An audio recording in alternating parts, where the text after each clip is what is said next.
Perfect, thanks.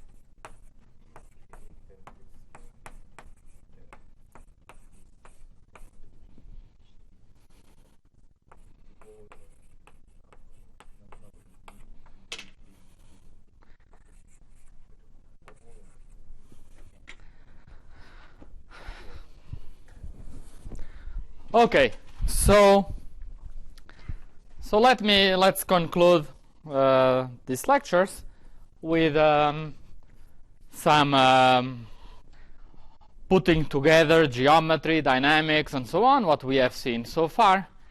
And this will probably be a little bit more chaotic than the previous ones, because I will necessarily skip some steps, because I do want to discuss a couple of questions that we said in the very beginning. So we had some big questions in the beginning.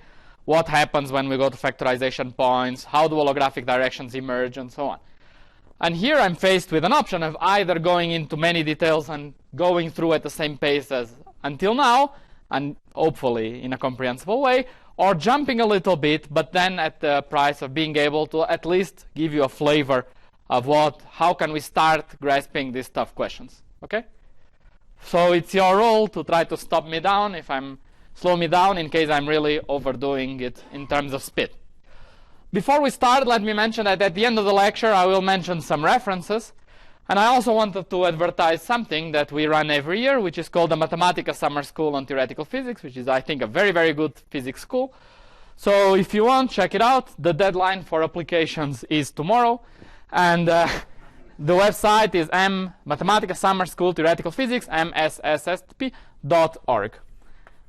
And it's run at Perimeter. It will be on entanglement. Juan will lecture, and so on. And the idea of the school is theory in the morning, problem solving with Mathematica in the afternoon. So if you want to see strong subadditivity proven in 2 lines in Mathematica, you should come. Very good.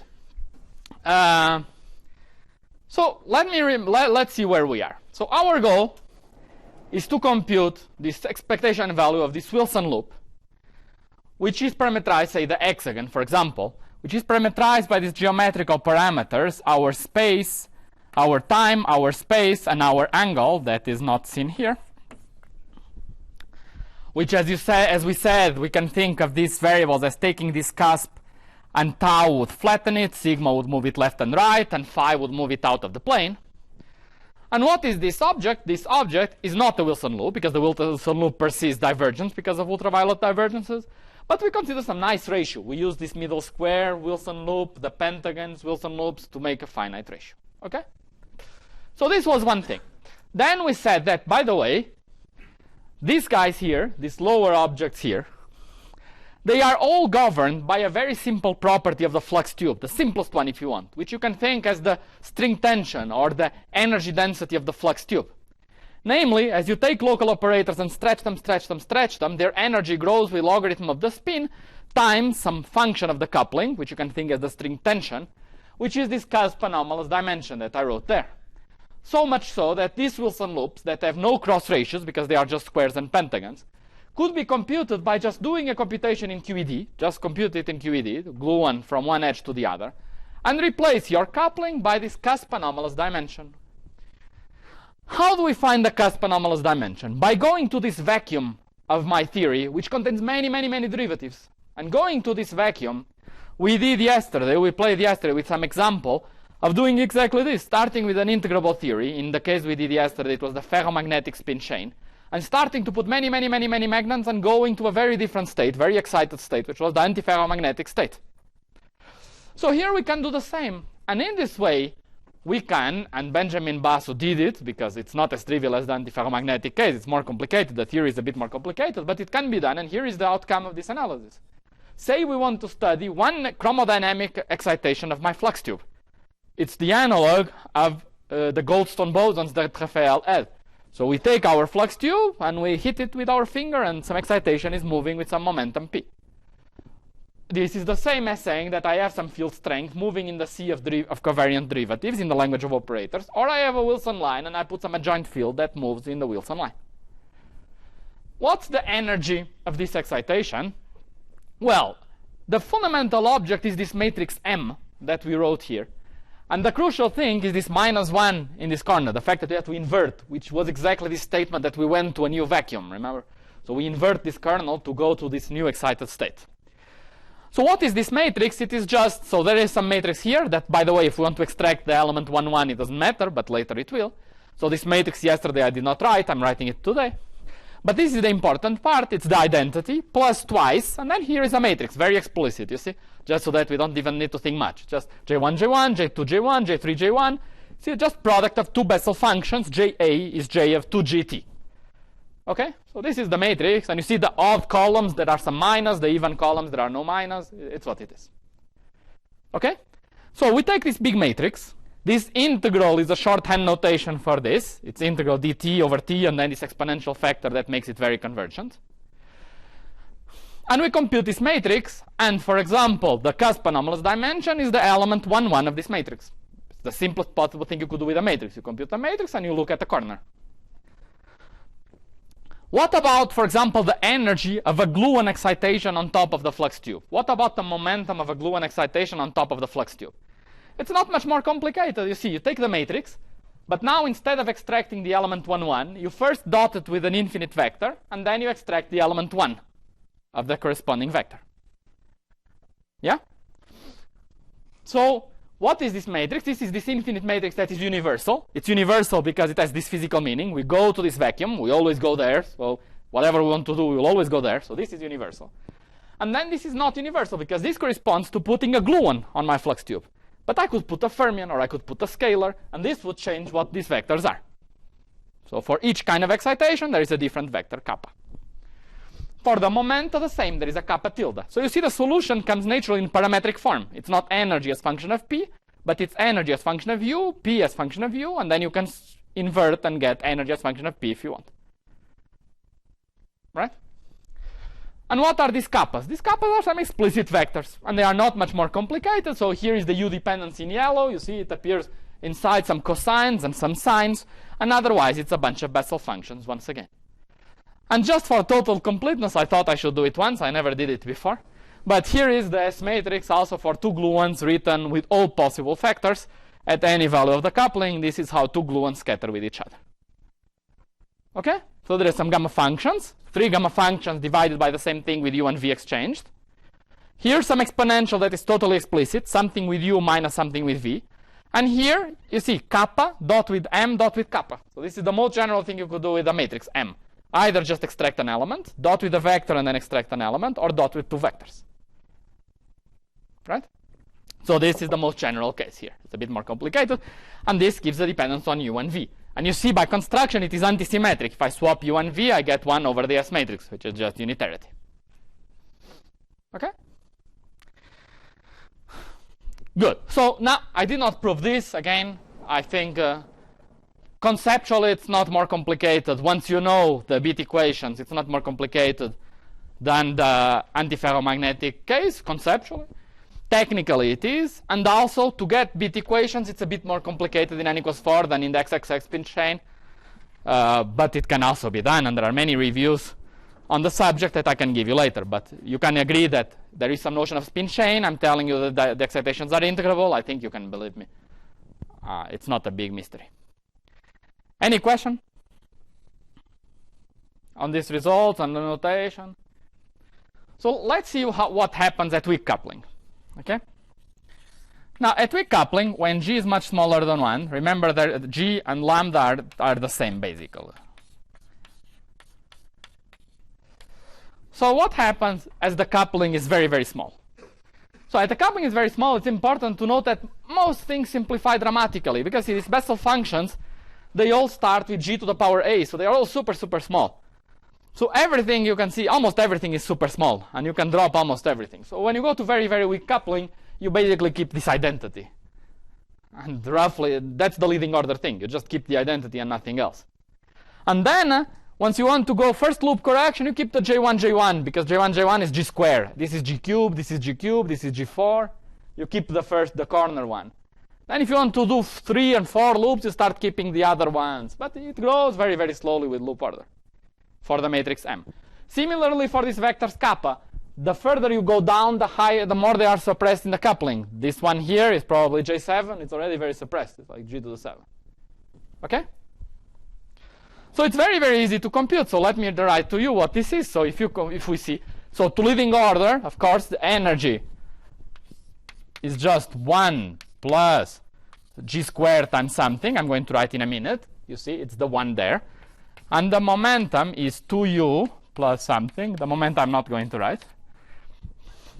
And the energy, if you compute this object, it's you get this.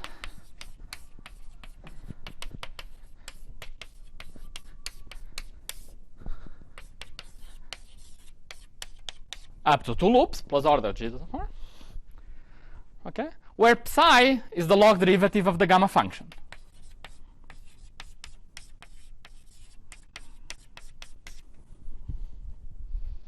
Okay? So what is epsilon of p? Well, it's trivial. Just replace u by p over 2. At this loop order, it's not very complicated. Right? Okay, very good. And what about the S matrix? Two leading order, F, U, and V. Can someone tell me what should I take out of those lines? That expression there, what should I take out of for the S matrix? There are 3 lines. What should I do with those 3 lines if I want leading order?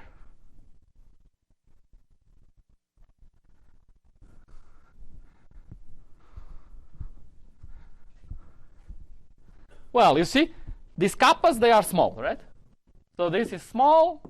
So this kappa, this is small. This is like g squared or something. So this I don't care. This line I don't care. It's good. The complicated line I drop. This one I also don't care. I have j0 minus 1. j0 is the only Bessel function that goes to 1, but you subtract 1. So this is also like g squared. I also don't care about this line. So it is just the gamma function part. So with coupling, it is just the gammas. So it's gamma, gamma, gamma. So let me just be schematic because we have the gammas there. Gamma, gamma, gamma. Gamma, gamma, gamma plus order g squared. So here is how gluons behave at weak coupling. Okay. What about strong coupling?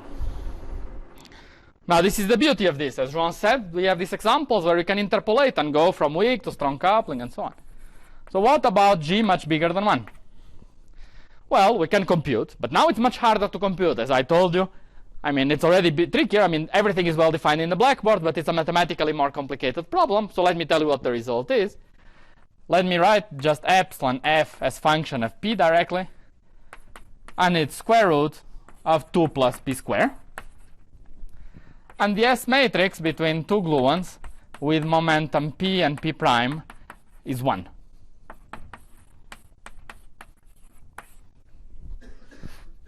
Okay? So the gluons become approximately free, okay, which is in line with this intuition of Damas-Goldstone boson. So at strong coupling, these are modes of ADS, and there is some kinetic term and some interaction, and the interaction leads to an S matrix, which is 1 over square root lambda. Otherwise, this is just a kinetic term. The S matrix starts with 1. And this is the dispersion relation of 2 modes of a string. You stretch the string, and you consider 2 ripples on the string, which become just relativistic ripples that move on the string. So we get a relativistic particle. So this becomes a relativistic excitation of mass square root of 2. And you can now cross your fingers and ask, you go to string theory, you take your string action, you put a big folded string rotating in ADS, which should be the analog of these flux tubes. You put a big folded string, and you write x equal x classical plus delta x, and you expand the string action. And you go and see the mass of the fluctuations. And indeed, you find 2 fluctuations of mass square root of 2. Why 2? Because we have gluons of positive and negative helicity. So it should be exactly 2. Okay? So this is beautiful in the sense that this indeed agrees with the 2 modes of the string. Of 2 of them. There are more modes of the string. We'll discuss them in due time. But there are 2 modes which have mass square root of 2. Well, you see, it's non-trivial. For example, for the S matrix, it's quite clear that this expansion is non-trivial. You see, what I'm saying is that at strong coupling, all these lines conspire to get rid of these gamma functions. So it clearly cannot be a totally trivial way analysis of these functions, but it's what it is. Good. You see that everything is very explicit. So basically, the claim is as follows. We can write an explicit expression for Wilson loops at any value of the coupling in n equals 4 super Young Mills. And let me tell you schematic, or not even very schematic, let me tell you what it is. Okay, maybe before. No, I think it's a bit early. So, bit early. So yes, good. No, it's in the planar limit. This is all in the planar limit. You have no signs of the duality. As duality is not planar. Yes. A bunch of. There are. Very good. So, what does it mean when you have poles in an S matrix? Typical in 2 dimensions, it means that you have poles, that you have bound states. So you could have bound states or not. So let's see. Yeah, this lecture should be more like discussion. Ask me lots of questions because I have no notes or anything. So if you just help me and guide me through, it's awesome. Okay, very good. So let's see what poles of an S matrix or zeros of an S matrix are. So for that, let's write a 2-particle wave function that we had yesterday. So the 2-particle wave function is e to the I p1 position 1 plus I p2 position 2 plus the S matrix that depends on p1 and p2 times e to the I p2 and 1 plus I p1 and 2. So this is the wave function for 2 particles. Okay, it could be, for example, our 2 Fs. Okay? And then I ask myself, can the momenta, can P1 be complex? And of course, it should be the complex conjugate of P2 in that case, so that the total momenta is real. What would this mean? Well, if the momenta are real, so let's say this is the wave function for n2 bigger than n1. The particles are indistinguishable, so we just write the wave function in one chamber. So this is the wave function when n2 is very big, when n2 is bigger than n1. So if P2 has a positive imaginary part, it's okay. This term is okay. Okay? So if imaginary part of P2 is bigger than 0, then when n2 is very big, this is exponentially suppressed. And then the imaginary part of P1 would be smaller than 0, so when n1 is very negative, this would also be suppressed. Right? So this would be good for the first exponential. This is good for the first exponential. But what about the second exponential? It will be a disaster. For the second exponential, now this term explodes and this explodes as well. So what's the way out? Well, we can have this complex solution if the S matrix vanishes at that point. Okay? So can and the answer is yes if the S matrix at the value P1 and P2 is equal to 0. Okay? And similarly, if I do the analysis with opposite signs, in that case I want to keep this term versus that one, so I want this one to have a pole, which means that this is much bigger than that. But what matters is the relative term. In other words, zeros and poles of the S matrix, if in the appropriate place, are what tell you if you can or cannot form bound states. Okay? So it's a dynamical question. We compute the S matrices of all these particles and then go and ask ourselves, are the poles of these S matrices in the place that allow us to form bound states or not? Okay? And this we can do for all the particles of the theory. We can take gluons and check. We can take scalars and check. We can take fermions and check. And once we are done with checking these things, we have the full spectrum of fundamental particles of my flux tube, namely all the fundamental particles and their bound states. So let me tell you what the summary of that gives. What are all the fundamental particles of the n equals 4 flux tube? Okay? So here is the outcome of looking for bound states.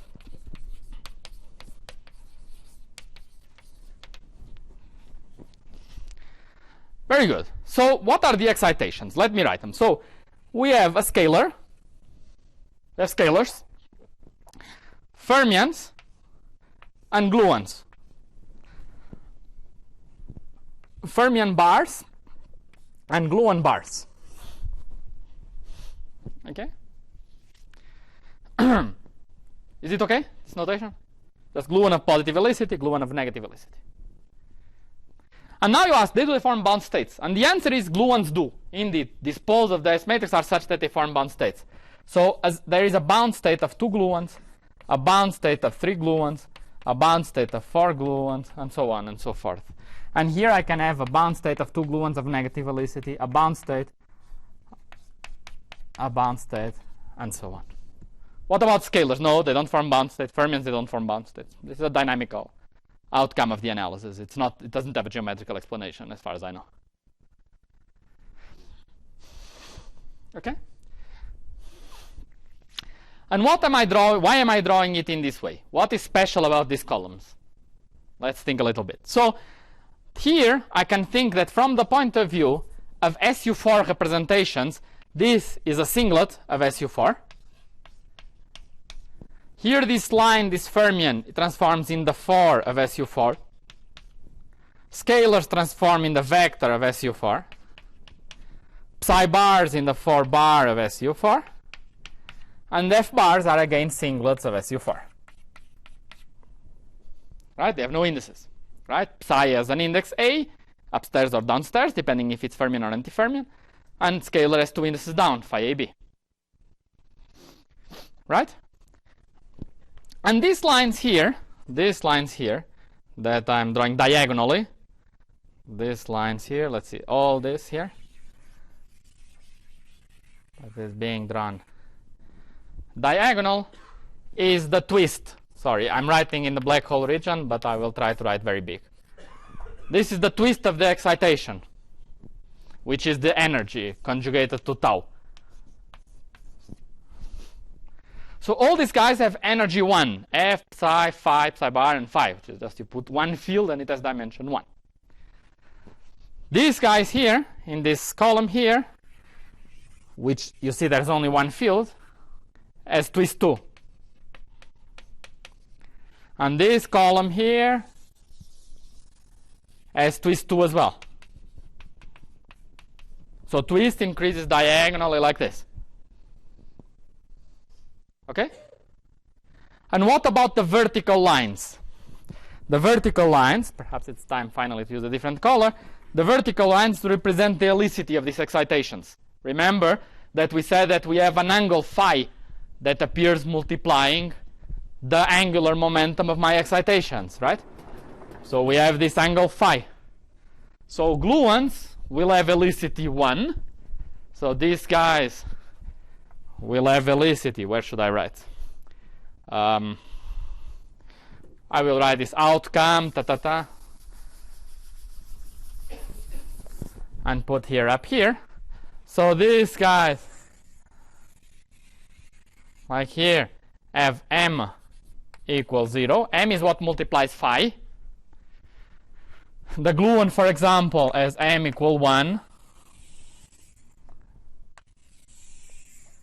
Gluon bar has helicity minus 1. And fermions have 1/2.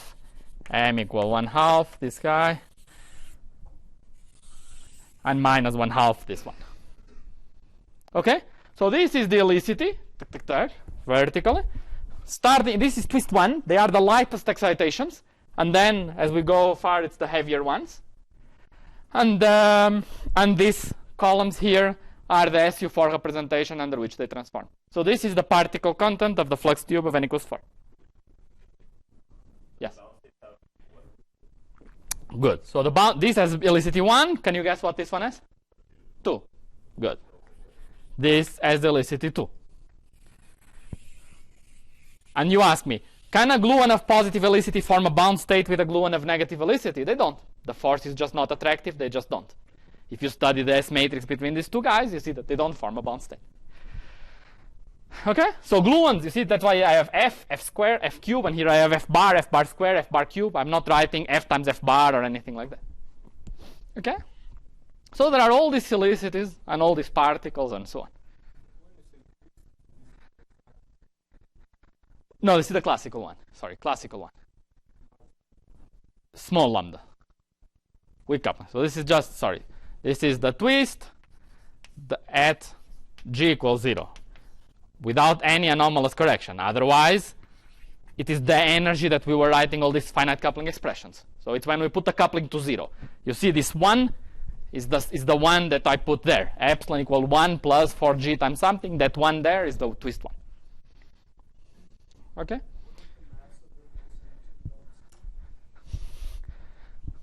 What is the mass of the helicity 2 bound state? It's 2 square root of 2. Okay? Good.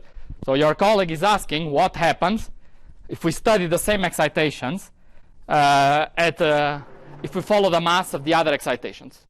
So given that you ask, let's do that. Okay? Please keep asking questions. So let's plot the mass of the various excitations. What are these excitations? What is the mass of an excitation if the theory is not relativistic? Is the energy when the particle is stopped. So by this I mean energy of a given excitation when the momentum of the excitation is equal to 0. And we plot it as a function of the coupling. As we said, they all start with 1. Okay, they all start with 1, the fundamental ones, these twist 1 guys. And then what happens is the following.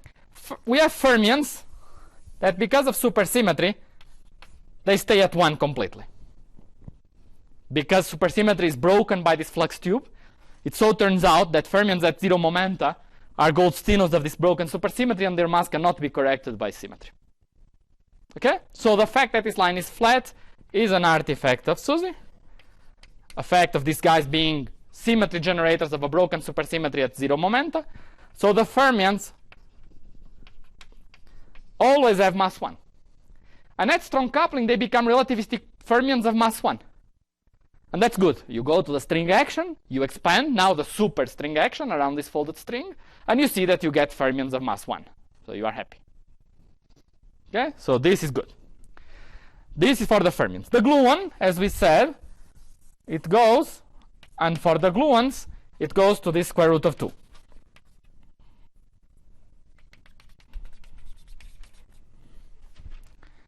Okay? The bound state of gluon that starts at 2, see this, okay, this is not twice this, it should be.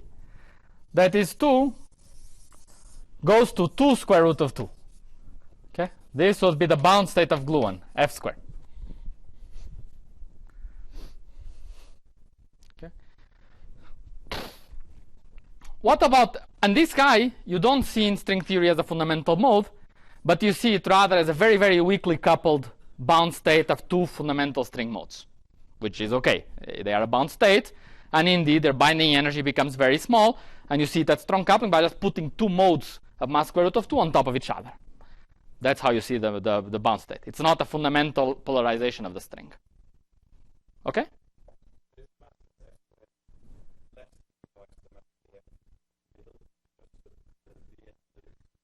It's exactly the same. It's exactly twice. It's exactly twice, which is the statement that the binding energy of these bound states goes to 0 at strong coupling. Okay? It's all at intermediate coupling. That's a good question. I'm not positive. No, at intermediate coupling, I'm positive. At intermediate coupling, of course, it's a bound state. So at intermediate coupling, here, I don't know if this picture reflects that or the opposite, the energy of an F square is smaller than the epsilon of 2 Fs, where they have P1 and P2 that add up to P. This is the statement of being a bound state. But at strong coupling, it becomes saturated. Is the picture correct or not? Probably not. I suspect the concavity should be different. Okay, good. Doesn't matter. You understand what I want to draw. And then we have scalars. They start with 1. And scalars go to 0, the mass of the scalars. And it vanishes as e to the minus square root lambda over 4. It vanishes exponentially fast. And there is some nice physics about this, which I hope I have time to tell you about. All I want to point out is that this spectrum is something we can plot. We just compute the expressions we said in Mathematica and we just plot them. But you see that supersymmetry is broken. There's no supersymmetry. All the modes have different mass. We start at weak coupling where everything is degenerate, and then everyone has a different spectrum. So at finite coupling, this is consistent with the idea that we have a big flux tube. Flux tube is a tube of energy with a million of gluons. Of course, it breaks supersymmetry. I mean, it's a very, very bosonic background. Okay. Any question?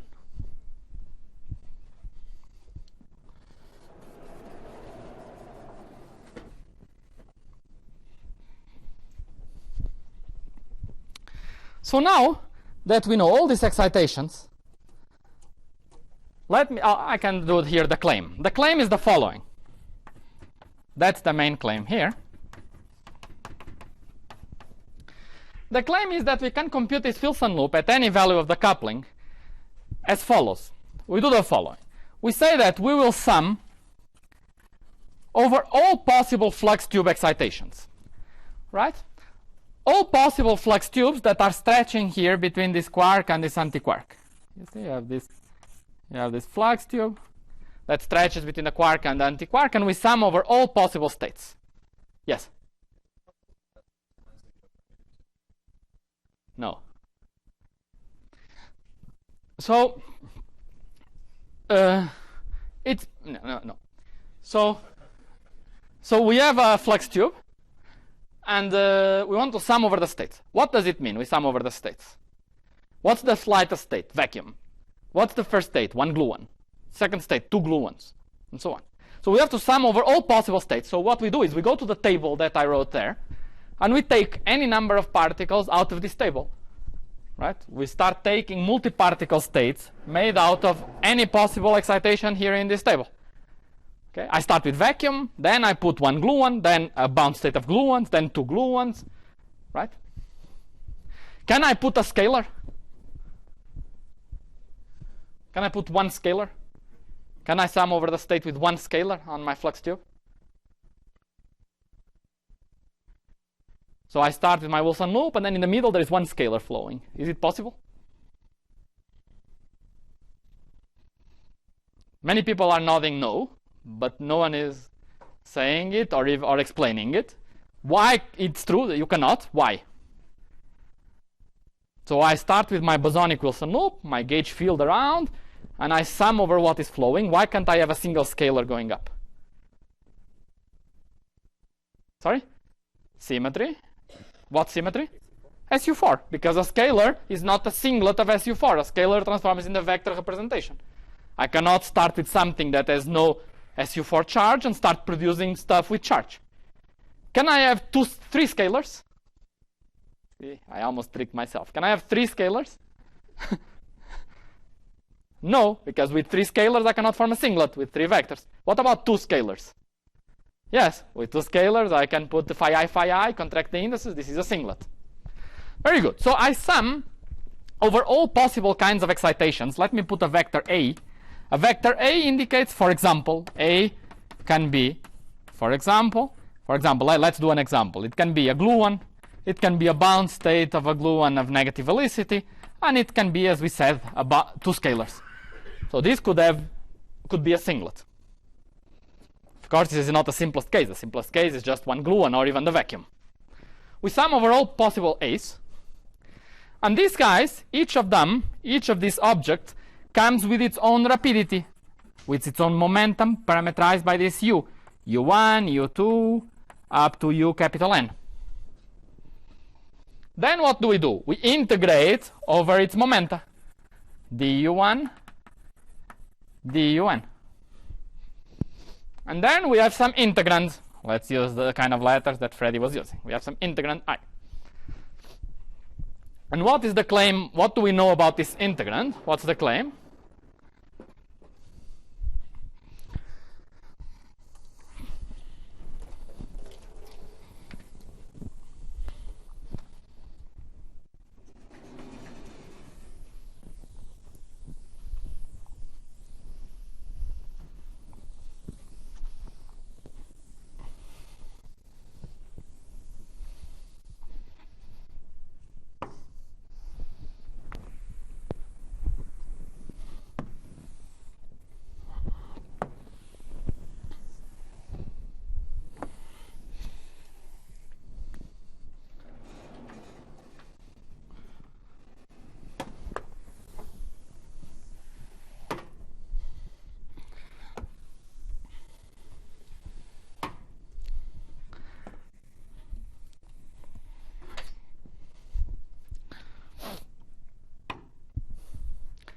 Okay. The claim is that this integral contains two factors. One, it's not a claim. It's from symmetry. It must be true. It contains e to the minus tau times the energy of my state, which is a sum from j equal 1 up to n of my energies of my particles. Right? That was the big payoff of introducing these nice variables. We know what to write now. Plus I times sigma times the sum from j equal 1 up to n of the momentum of my particles. Plus I times the angle phi times the sum of the helicity mi of my particles. Mi I read from the table, and p and epsilon I compute from expressions like the ones I wrote. Right? And what multiplies, what's the weight that comes with each Boltzmann weight? The weight is what is the probability of starting with a vacuum here in the bottom and producing that state psi in the middle that then annihilates back to the vacuum here. So the claim is that then what multiplies this is a product of two objects that we call the pentagon transition that goes from 0 to the state with u1 up to un times the pentagon transition that goes from u1 up to un to 0. And to integrate over these rapidities, it's useful, even though we could absorb it in the piece, to have some integration measure, mu of u1, mu of u1. And this, of course, depends on what kind of particles I'm producing. Similarly here also, particle A1, particle AN. Okay? Times. This is not a big claim. I think this is mostly just conformal symmetry that implies this, plus the fact that it's integrable. But the claim is that these objects can be found and can be written explicit in terms of this matrix M and these vectors kappa and kappa tilde. In other words, they are observables of the n equals 4 flux tube. They are as good as the energy and the momentum. These measures and these pentagons, as we said, this pentagon that has no cross ratio is a property of the flux tube, like the energy is. So it's not so surprising that like the energy and the momentum, we can just write them down explicitly. Okay? So this is the form of the solution. Now, there is still a sum, an infinite sum, but the point is that if I truncate this sum up to states where this vector A has 10 fields, for example, suppose this A has 10 fields, well, then the energy is at least 10 plus something small. This is at least suppressed e to the minus 10 tau. If tau is 2, it's e to the minus 20. It's already very small. I don't need the first 100 particles. So I can truncate this sum fairly early if I want to get very good numerical results. Which is the usual thing, that if I want to get energies up to some, if I want to study physics, unless I'm considering very, very ultraviolet processes. If I want to study some physics at some distance, reasonable distance, tau, only the lowest energies matter. Okay?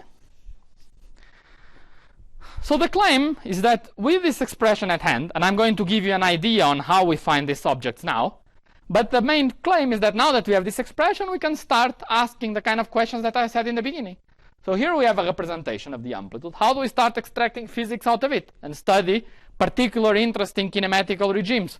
What happens when I stretch tau a lot, when I send sigma to particular values, and so on? What is going to happen? And we are going to try to start seeing how come this representation indeed provides some answers for this kind of questions.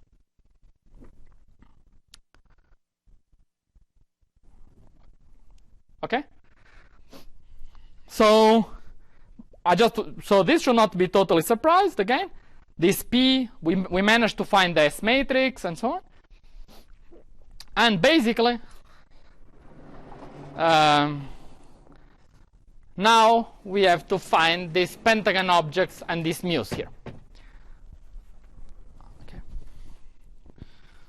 Okay. Any question here? Mu is some integration measure. I could put it close to the integration d mu1 over d mu n. Yeah, I wrote du1, dun. For each u, there is kind of a measure. It's du1 times mu1. It's a measure. It's a function of just the rapidity u1 up to un. You see, it's a totally factorized term, and I can associate it to the measure of integration. But okay, that's a good question. So let's try to understand what is measure, where it comes from. As I said, I do prefer if you would ask me lots of questions today. So let's try to study what this Wilson loop would be. Yeah, let's do the following. Before trying to understand, let's see if we are just totally crazy. Let's see, can this be just totally wrong and we are just hand waving and saying, oh, we have this flux tube and so on. So let's do an experiment. So we go and do an experiment. So what is the experiment? We compute this Wilson loop explicitly for the hexagon at one loop. We ask someone to compute this at one loop. So this is very simple. It is just you draw a propagator between each possible edge from one edge to the other of these diagrams, and you compute this ratio. Okay? Okay, so you do it, and you get g squared times pi squared over 6 plus Li2, 1 minus u1.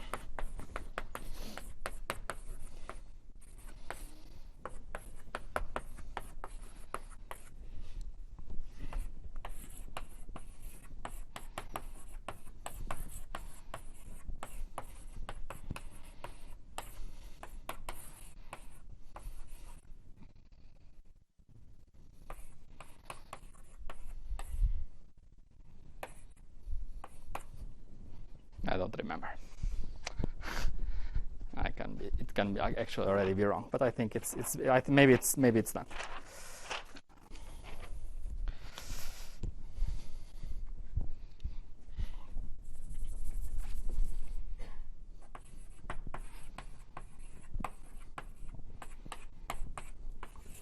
Okay?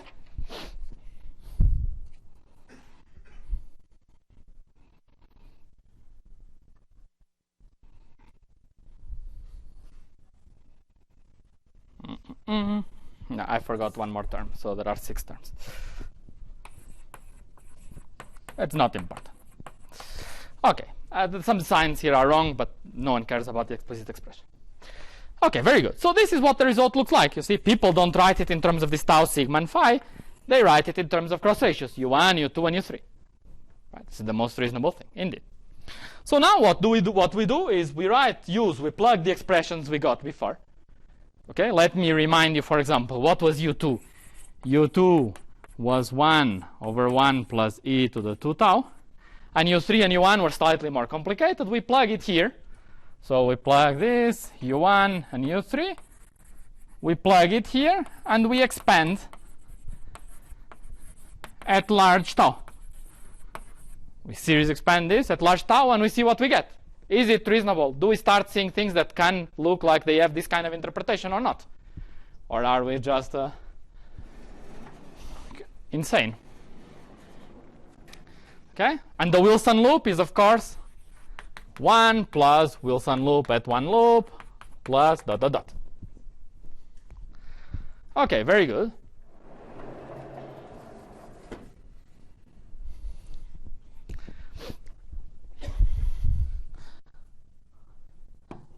What do we expect to get? What we expect to get is not trivial. It doesn't need to work. It could fail even before any explicit expressions. It's not totally obvious that this will work. Because we have a function of 3 variables, but we are saying that its expansion is very special. When I expand at large tau, I get exponentials of minus tau, exponential of minus 2 tau, exponential of minus 3 tau. But each power of exponential of n tau tells me that I have a state with energy n. Then I have to take states out of this table for a given twist, and I know what's the maximal helicity that they can have. So the expansion in tau and in helicity are correlated, and I must get something very, very particular. I cannot get anything random out of this. So what do I expect to get out of the generic expansion of the Wilson loop at weak coupling?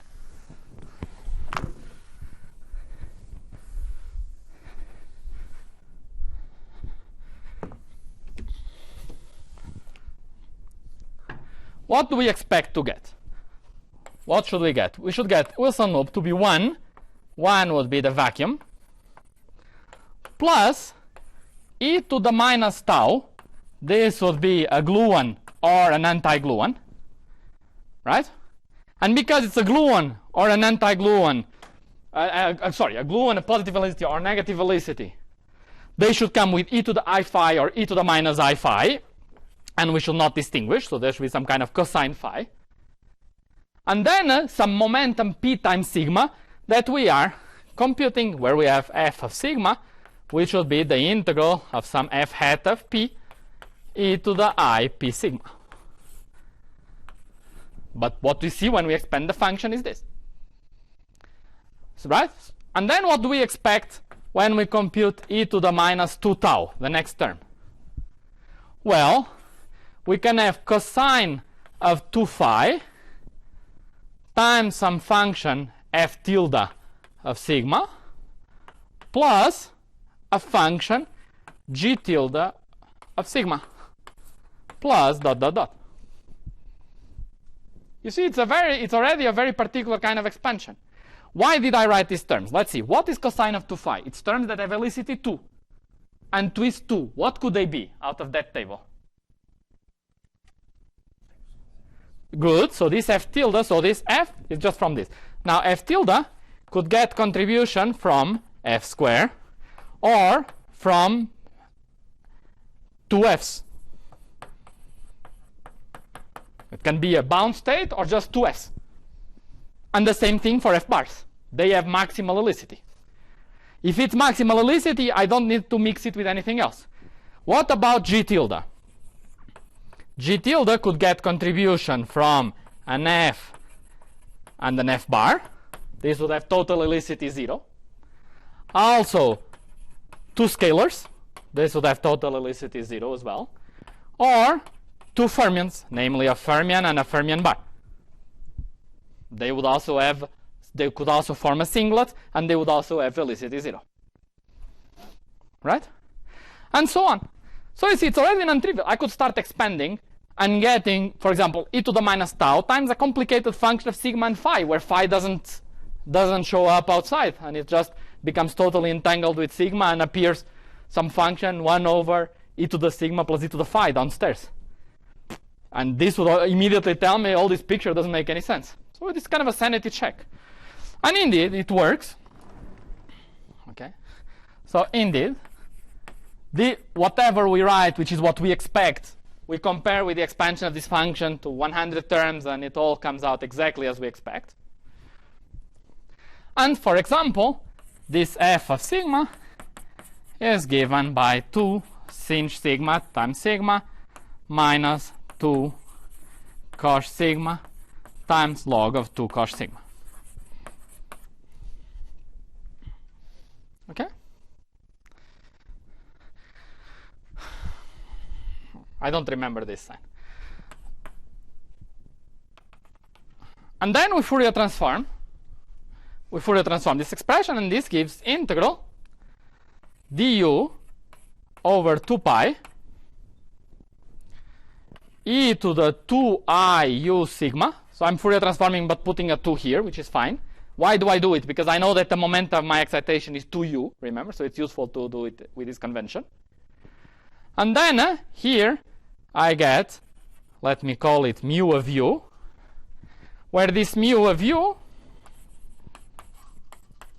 is pi over cos of pi u times u squared plus 1/4.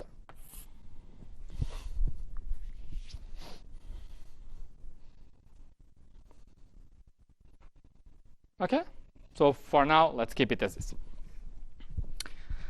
Okay. So it does seem to make sense. So what should be the interpretation of this term according to our explanation there? This is one gluon, right? So it is one gluon. So let's reduce this to one gluon. So we have n equal 1. So we have energy, which is 1. So it's 1. It just got out of the integral. We have m, which is plus minus 1. It got out of the integral. It's the cosine phi. Okay? Let's put 2 cosines such that it's the sum of 2 exponentials without anything else. Then there is e to the I sigma p, which is this e to the 2iu. So this mu of u is the integrand, is the remaining part of the integrand, the second lines, right? This mu of u is the bottom part. So what is this mu of u that we are computing here in that notation? The mu of u in this blackboard, so here, is equal to the probability of creating a gluon from the vacuum times the probability of annihilating the gluon into the vacuum times what we were calling the measure of the gluon. Okay. Now, here I have some normalization freedom of setting the probability of creating a gluon to 1, because I can always normalize my states. When I say I have a probability of creating a given wave function u, if I multiply this by 2, it rescales by 2. So what matters is the full integrand, but what I can say is that I will normalize these guys, I will set them to 1 for a single excitation. And then what we just computed here was an experimental determination of what we were calling the measure before, this mu, at leading order in perturbation theory. Okay? So this mu is just the mu that I had there. Okay? Now, how do we see where this mu would come about in a more geometric way? It's also easy to see more geometrically. And it's the analog of saying that a 3-point function is well defined when I normalize the 2-point functions to 1. Otherwise, it's not well defined. And this mu is very much the analog. It's the statement that the pentagons, for them to make sense, if I want to change the normalization of my flux tube states, it better be that the 2-point function of the flux tube states is normalized. Okay? So let's see how we would see this coming about. So let's suppose I want to study my Wilson loop, which starts with 1 plus a single particle flowing on my flux tube. Okay? Which is what we are doing here. Now, a single particle flowing on my flux tube, what did we say it was? We said it was, we think of this as 2 pentagons, right? And we said that this picture, we think of this picture here, where we have just a single gluon flowing. We said that this is a pentagon, a probability of pentagon when I put an F up here.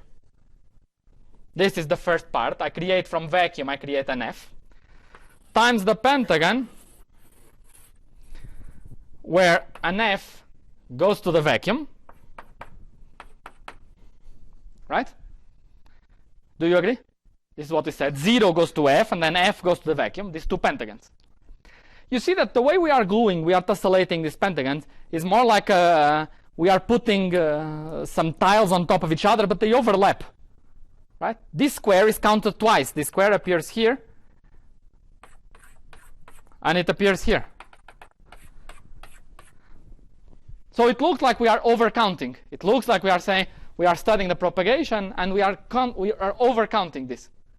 So if we would like to remove this overcounting, what we should do is divide by this square, where I put an F at the bottom and an F at the top. Okay? And this is exactly the 3 building blocks. It's probability of creating an F, probability of annihilating an F, and this mu, which is the inverse of this square. So this square is just 1 over mu.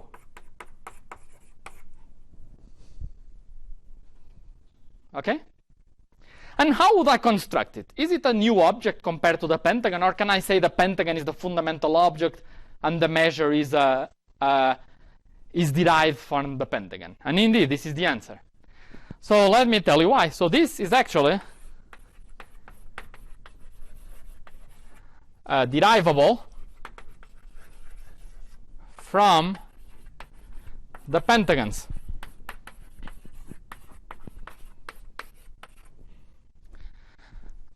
And the point is that if the particles on the pentagon are very far away from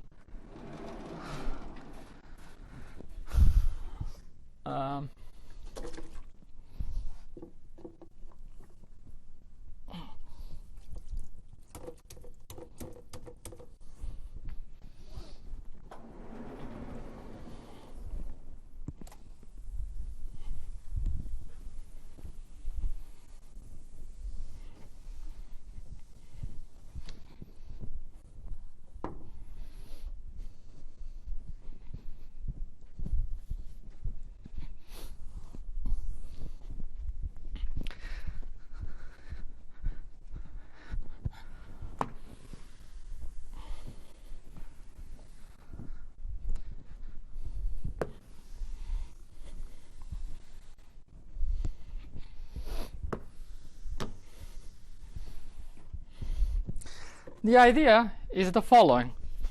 Suppose I start with a pentagon where I put an excitation at the top with some rapidity u, v, and some particle at the bottom with some impurity u. Right? Now remember, what is this u and v? They are related to the momentum. Momentum conjugated to sigma, and sigma is a symmetry of a square. Right? Which square? Well, this pentagon, as we said, is divided into squares. And I can move this excitation down here with the symmetries of this square, and move the excitation here with the symmetries of the top square. Right? Do you agree? So this variable u is conjugated to a sigma in the bottom, and this variable v is conjugated to a sigma at the top. Okay? And what I can do is I can send both these particles very much to the left. Way to the left. When I do it conformally, from a conformal point of view, this is equivalent to keeping them at the same position, but instead flattening a lot this edge so that it approaches a square. From a conformal point of view, either I send them here, which means send them to sigma equal minus infinity, or keep them here and flatten a lot this. In other words, as they go to the left, they don't see the cusp anymore. They just see a square. They think they are on a square. And when you go back to Fourier and you translate what this means, this translates into saying that the measure, or the inverse of the measure, is just the residue when u equal to v of the transition of a particle from u to v. Okay?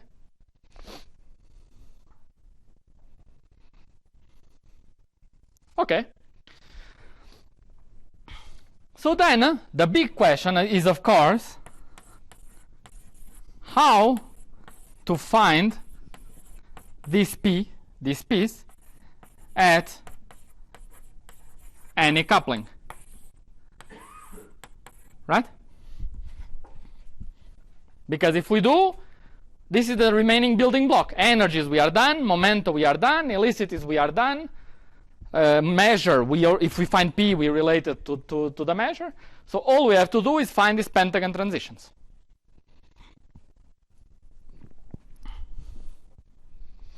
Okay.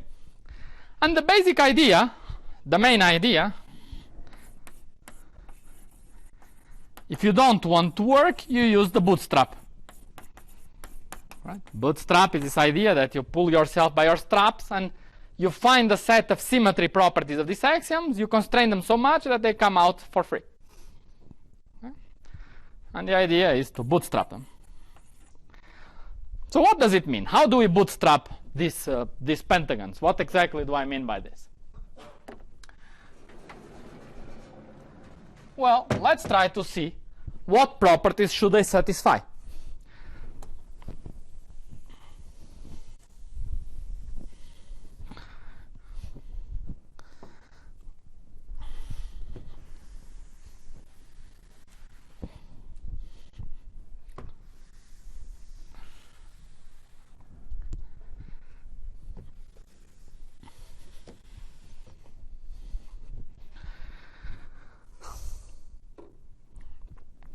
So let's specialize, let's consider A to be a set of gluons F, A1, F, AN, where AJ being positive means positive helicity, and if it's negative, it means negative helicity.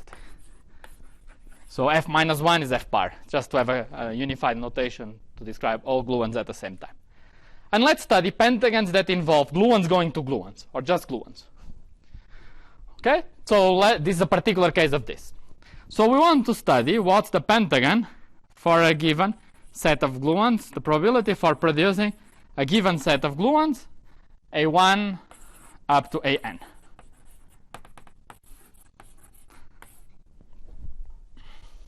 Okay. Which this object, that how do I picture it? I draw a pentagon and I put some particles here, U1 up to UN. right? This is what this is. This is just a Wilson loop with some excitations in the top. By the way, just to make the logic more tight, let's go back to, let's keep that definition in mind and go back here. And say, okay, here we have a Wilson loop with some insertion here. But this is divergent, right? This is divergent. If I try to do this, suppose I just try to do this. This is divergent. There are divergences here, right? And then I say it's this times this. This is also divergent. There are divergences here. And I have to divide by this overcounting. But this is also divergent. What exactly do you mean? Everything is divergent here. But now you say, oh, well, if all this is divergent, let me divide this object by the same thing without insertion that cancels these divergences. So I say, let me take this, and to make it all well defined, let me divide by the same without f. So this is supposing I start with a straight W, the usual Wilson loop. And then what would I conclude just by this? I would say, let me divide by this without f, so that I cancel these divergences, and I would arrive at the definition for mathcal W that we said in the beginning. This natural definition of dividing by these pentagons and so on. It would be the natural thing to do if I would like to start regularizing the blocks. You would not have to think and to guess this definition of this cal W as this particular ratio. Okay. So we want to bootstrap this object, where of course by this object I mean this divided by the same thing without insertions. And what we do is we start writing some axioms that this object should satisfy. For example, we say that this object should be the same as the S matrix that flips particle 1 and 2 of U1, U2 times the same pentagon transition where I swap A1 and A2.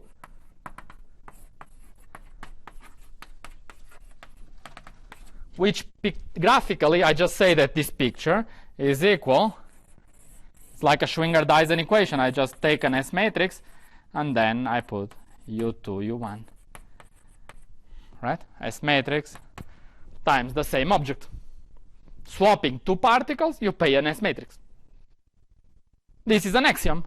You see, it's non-trivial because this S matrix was a complicated function at all loop orders. So now I know I have to find a function which has this symmetry property. I swap two arguments and I pay this complicated function of the coupling, this S matrix. So it's a powerful constraint on this P.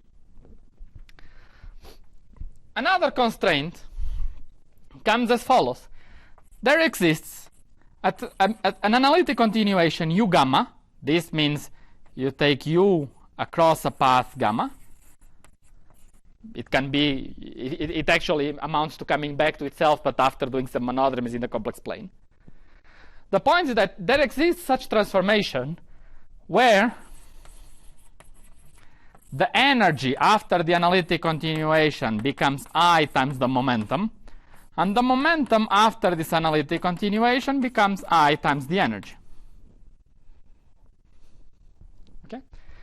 This transformation, it's not totally trivial to find, but you can just take the expressions for the energy and momenta that I wrote, and you could in principle look for such analytic continuation which as functions would flip energy and momentum. And why do they need to exist? Because what is this? This is implementing a weak rotation, a rotation by 90 degrees.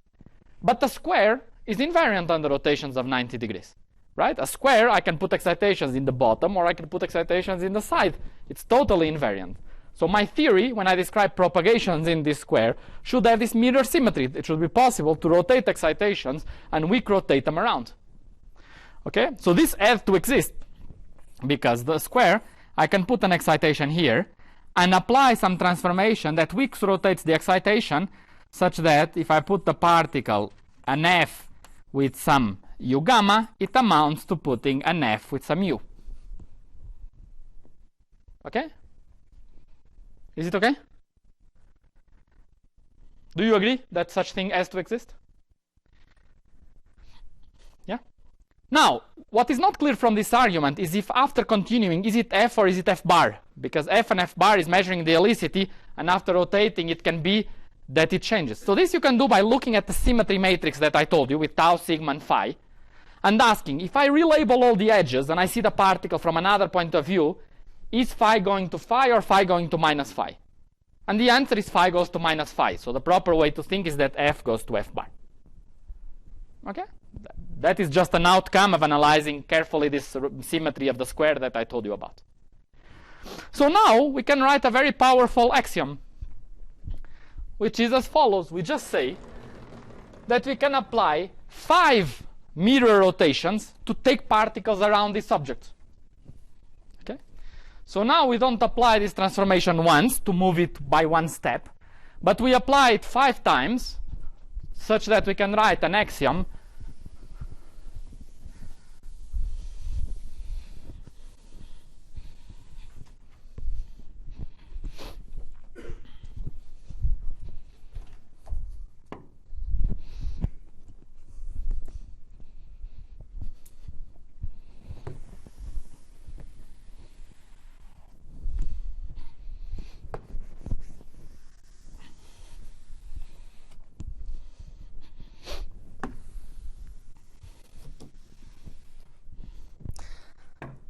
such that we can write the axiom. We can say, for example, that you take a pentagon with gluons A1, A2, tac, tac, tac, AN, okay, which is that picture there. And let's take U1 and apply 5 mirror transformations, 5 such analytic continuations, and then U2 up to UN. What happens? U1 goes all the way around the world and comes back on the other side. So now it becomes P, where the arguments are U2 dot dot dot UN, and U1 is at the end. What about the indices? A2 ta ta ta ta ta AN. And now there is a small subtlety here. Can someone point out? A1 bar, which means in this notation minus A1. Why minus? Because each time we do a step, we change F to F bar, F to F bar, F to F bar, and we did it 5 times. So in total, we start with a gluon, say, of positive helicity, and when it goes all the way around the world through a sequence of 5 mirror transformations, it ends up, well, it starts to the left, now it ends up on the right, but because it did 5 transformations, each time it changes from F to F bar, it changes its helicity, so we end up with this. So we write down such axioms. This axiom is also non-trivial because this U gamma, this gamma transformation turns out to be a very funny transformation, which is as follows. It so happens that these functions, they have cuts in the complex plane of U. And where are these cuts? These cuts are at position minus twice the coupling minus I over 2, twice the coupling minus I over 2, and the complex conjugate. So minus twice the coupling plus I over 2, twice the coupling plus I over 2.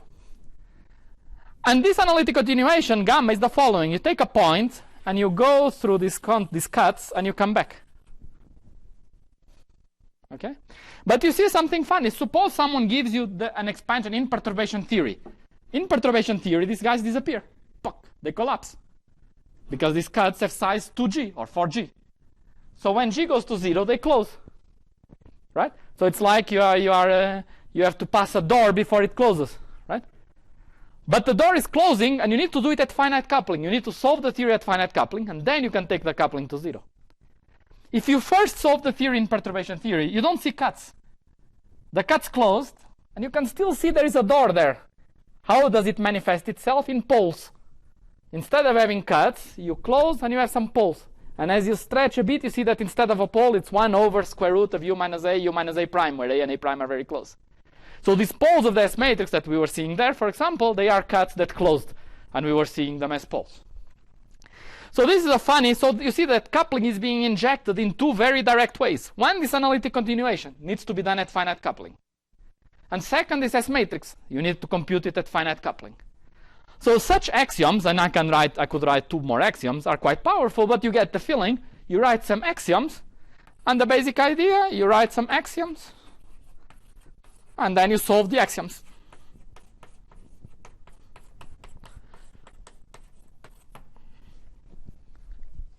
Okay?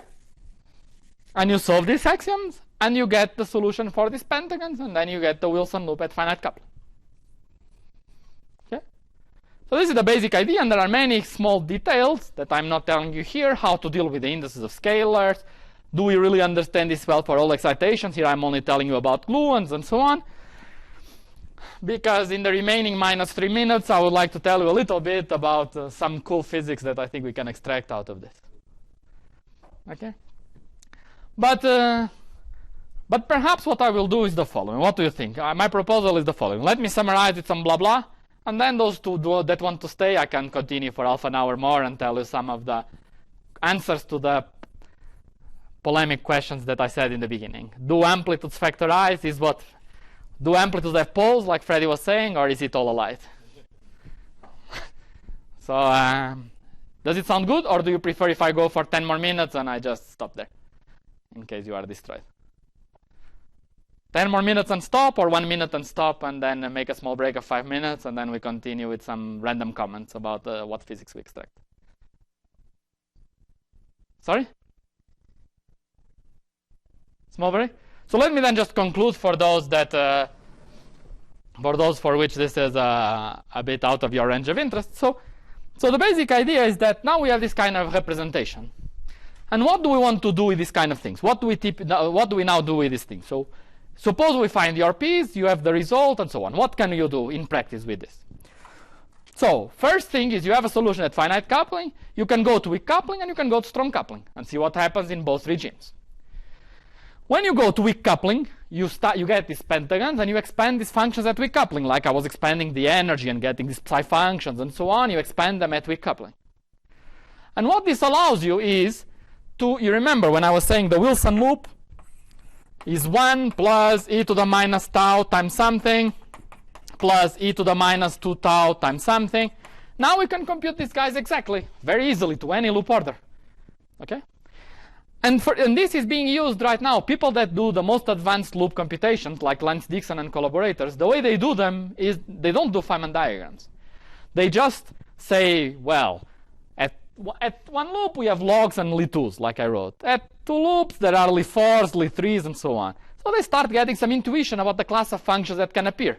So then they know at 5 loops I will get Li10, Li9, Li8 with these kind of arguments. And they make an ansatz with like 1,000 constants to fix. Right? Literally, I mean, I think they have literally thousands of constants right now. And then they say, okay, I take this big ansatz and I expand it, Taylor expand it.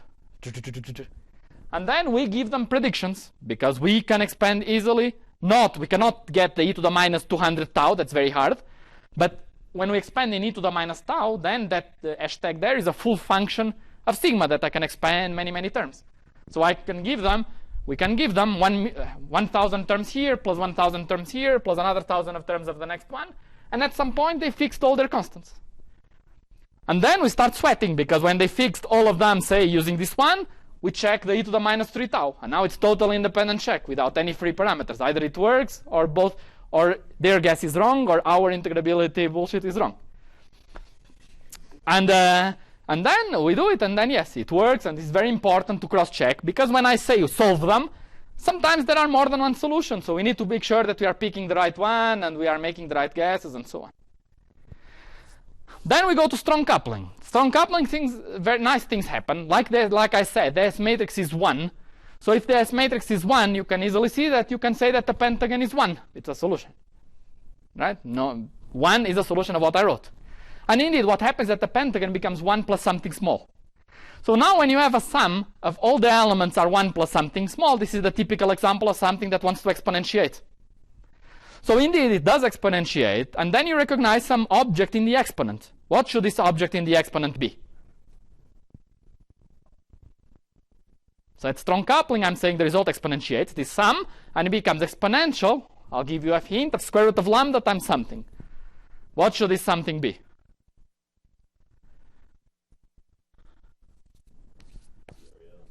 The area of a minimal surface that ends on the polygon that we were studying. And indeed, it does work. But to understand it, there are some puzzles. Because when we want to reproduce the strong coupling result, we want to reproduce the string modes, the fluctuations of the string. Many excitations are the fluctuations of the sphere that have 0 mass. Those are good.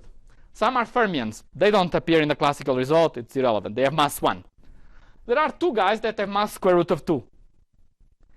And there is one mode that you can think of the holographic direction in ADS, this Z mode, that has mass 2. And there's no mass 2 here. So you have to stay after the break if you want to know how to solve this paradox. Perhaps ADS-CFT is wrong. Or perhaps there is a solution to this paradox. Okay, thank you.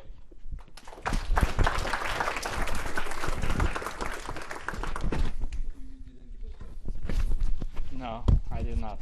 That's true. Okay, can I write them during the break? And then those that don't want to stay but want the references can ask the ones that stayed for the references. Don't worry. I will not be offended if you all leave. How long is the break? What do you prefer? You can be the Sherman. 10 minutes? 5 minutes? So how much? 5 minutes. Okay.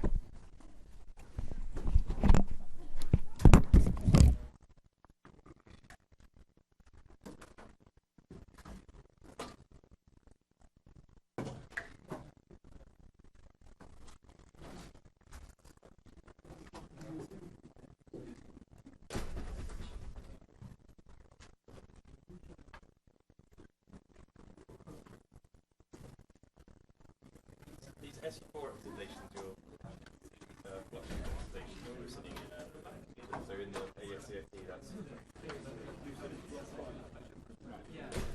there a nice interpretation for what the scalar fluctuations are doing, or something in that? So we are considering a Wilson loop in ADS, right? Yeah. And we put nothing in a sphere. Because we put nothing in a sphere, the sphere is empty. Because the sphere is empty, it's described by the O6 sigma model, just the model that describes a string on a sphere, a unit vector on a sphere. Yeah. Unit vector. And what are the massive excitations of a sigma model? They are non-perturbatively generated, and they are exponentially small. And that's why the mass of the scalar was exponentially small. So these excitations, being massless, you might wonder, can they be enhanced? Can it be that from coupling, because they become massless, it's not nice to truncate the sum, because now they are very light. So perhaps in some situations I need to resum it. And perhaps because I need to resum, perhaps it will challenge my intuition about the behavior of amplitude in some particular limits. And indeed, it leads to very surprising results, for example, the linear limit of scattering amplitude. So they are very interesting physics, these scalars. Sorry, Pedro. When you talk about insertions, was it fast? It was precision. It wasn't as fast as the integrability half an hour.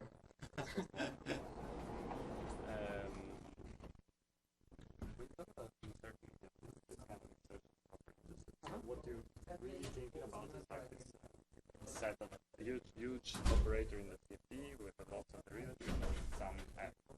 It depends. Sometimes I literally think take the Wilson loop and put an F on the Wilson loop. Yeah, that's what I'm asking.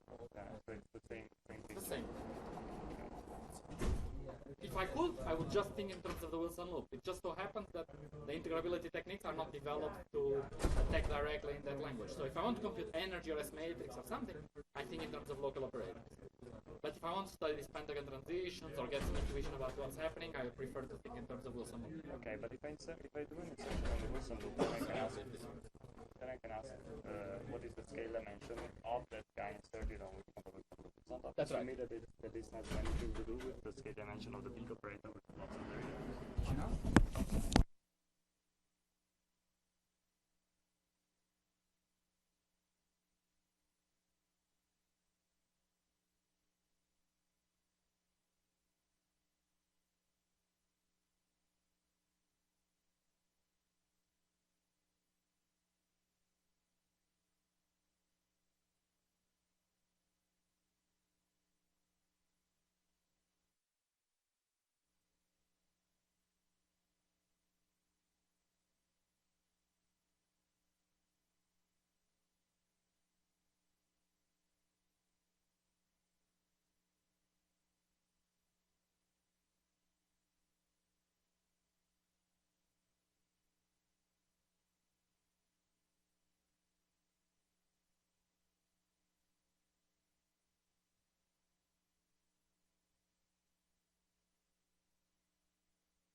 Good. So let me just tell you a little bit about a couple of things that I think are kind of fun applications of having an exact solution at hand. A couple of things that we can start asking ourselves. And for that, sometimes I will write expressions without deriving them because, okay, as you see, there is a lot of things. I cannot just say everything. So we have a list of questions that we wanted to understand.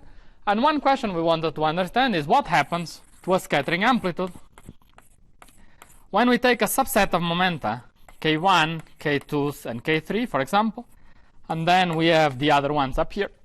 And what happens when we send K1 plus K2 plus K3 squared to 0? Right? And the question is, what happens when we do it? And what is the naive intuition? The naive intuition based on tree level is that when we do it, the amplitude factorizes and develops a pole where if this is capital P, this is 1 over capital P squared, right? It's what we saw when we were doing BCFW. And that's the idea. This amplitude factorizes into two amplitudes where particle 1, 2, 3 are on one side and particle 4, 5, 6 are on the other side. And this is true at tree level. So this is not a question. This is true at tree level. Okay? So again, we should make this very informal. So please ask lots of questions and so on. It's not a lecture. It's just we are just discussing. I'm trying to tell a couple of things that I find fun. But so first of all, let's note that here, this pole, we have it for NMHV amplitudes, not for MHV. So it's not there already for everything. So let's remember why. Suppose it's MHV. So let's do it MHV. So let's suppose we put plus, minus, plus, I don't know, minus, plus, plus. You see? This has two minus and everyone else is plus. Now this particle here, is it minus or plus? You see, okay, here there is no option. It's immediately, whether it's minus or plus, I have 3 plus and 1 minus only, or 4 plus, it's 0. So here there is even no option. Let's try to make it a bit better. Let's put plus here and minus here. Does it help? Now I can put a minus. This one is plus, plus, minus, minus. But then I have to put a plus here and it's 3 plus. Right, so I'm done. MHV have no factorization pole. So that's known. However, if it's NMHV, so if there are 3 minus and 3 plus, like here, then it works. Because then I can have a plus and a minus. Okay? Okay, good. Probably, yeah. Good, good. Plus and minus. Then there is a pole. Okay, good. So is this something obvious? For example, when we were writing these expressions for MHV, I wrote a bunch of logs and polylogs for MHV. And logs and polylogs don't have poles. I mean, by definition, they can have at most some log singularities. And this was for MHV. It was for the usual bosonic Wilson loop. And I did not tell you anything in these lectures yet about NMHV amplitudes, because for those we would need a super Wilson loop. So that's what I'm going to tell you very, very briefly now. But let me just tell you let me anticipate, or not, let me think. Okay. So the claim is the following. Let me think. Okay, good. So let me write the Wilson loop for the hexagon. And I will explain what this means. So first, one loop hexagon. This is the one we wrote the last lecture. And then I want to write at tree level, but for the hexagon NMHV. And here it was for MHV in the previous lecture. Okay? So I want to write these two expressions, MHV and then MHV. So let me first remind you what this was. This was 1 plus e to the minus tau. Then there was 2 cosine phi. And then there was some function of sigma, which was 2 sinh sigma times sigma minus 2 cos sigma log of 2 cos sigma. Okay? And if we do it, and all this is times g squared, this is a one loop effect, plus dot dot dot.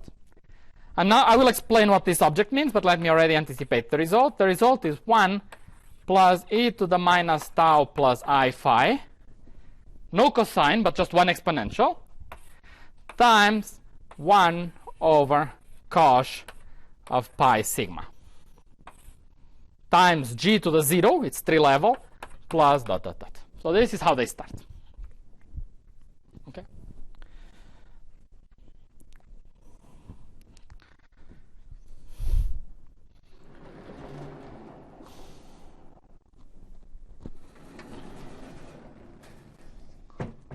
Okay. So first, the idea is the following. There exists a super Wilson loop which we define as saying that we take the amplitude and divide by the amplitude at 3 level for MHV, but only for MHV. So when we do it, this object becomes our bosonic Wilson loop, our MHV Wilson loop that we have been discussing, plus, and then there's a bunch of Grassmann variables that tell you what NMHV amplitude you are considering. For example, we can have eta 1 to the power 4, like Freddy was doing, times some amplitude for some NMHV polygon, plus dot dot dot. Okay? Where these etas are Grassmann variables, you remember that MHV had 8 etas because it was 4 for one gluon of positive helicity, 4 for another gluon of positive helicity. And if it's NMHV, you need 12 etas, and we divide by 8, so there are 4 more. So these guys start being no etas, 4 etas, 8 etas, and so on.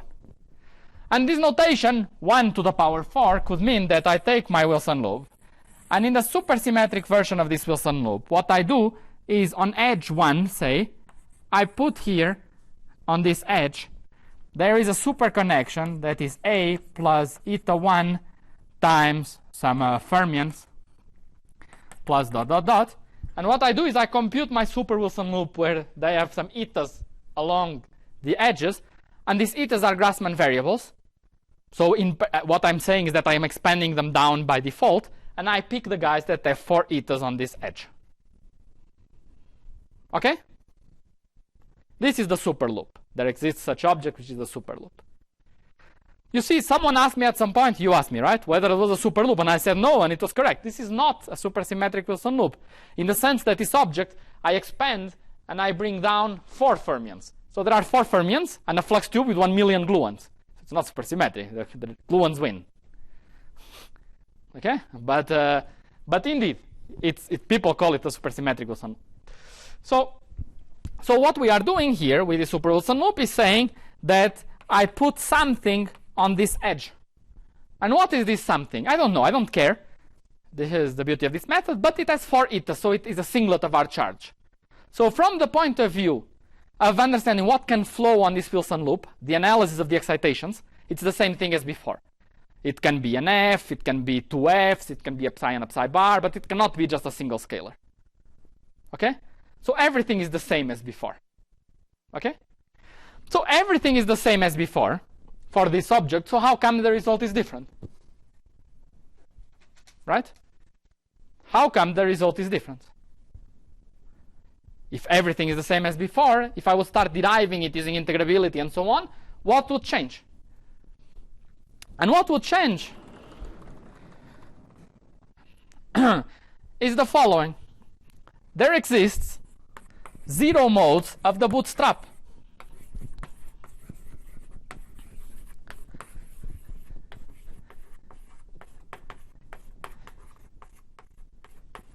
You see, you could see this as a bug, because you'd say, oh my god, I have more than one solution, it's a pain, how can I select the solutions? But it's a feature, because it better be that I can describe all possible amplitudes, not just MHV amplitudes.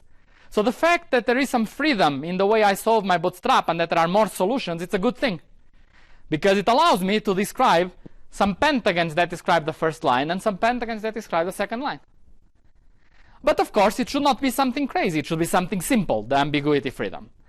And it is. So let me tell you what it is. Note that what happens when I take I said that this is what this u gamma means. I take this and I go through these cuts.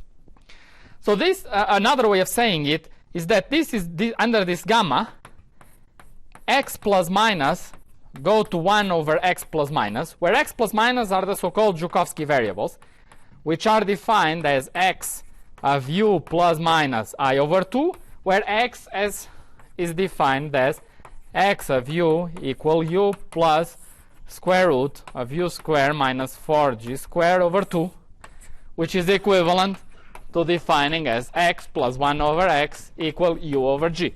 So you see there are two solutions, x and 1 over x, and when I cross the cut of this square root, I flip the two solutions. Okay? So crossing this cut that I drew there is nothing but taking these functions and flipping them from x to 1 over x.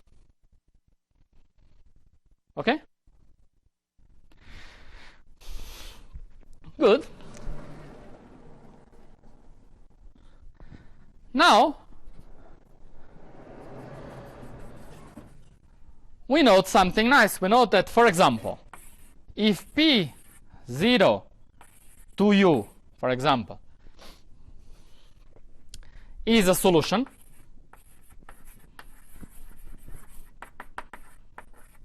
okay? So suppose we have pf and pf bar 0u. So these are two solutions.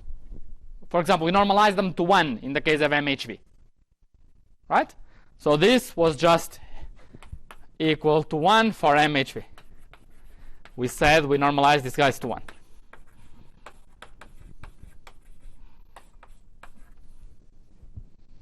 Right?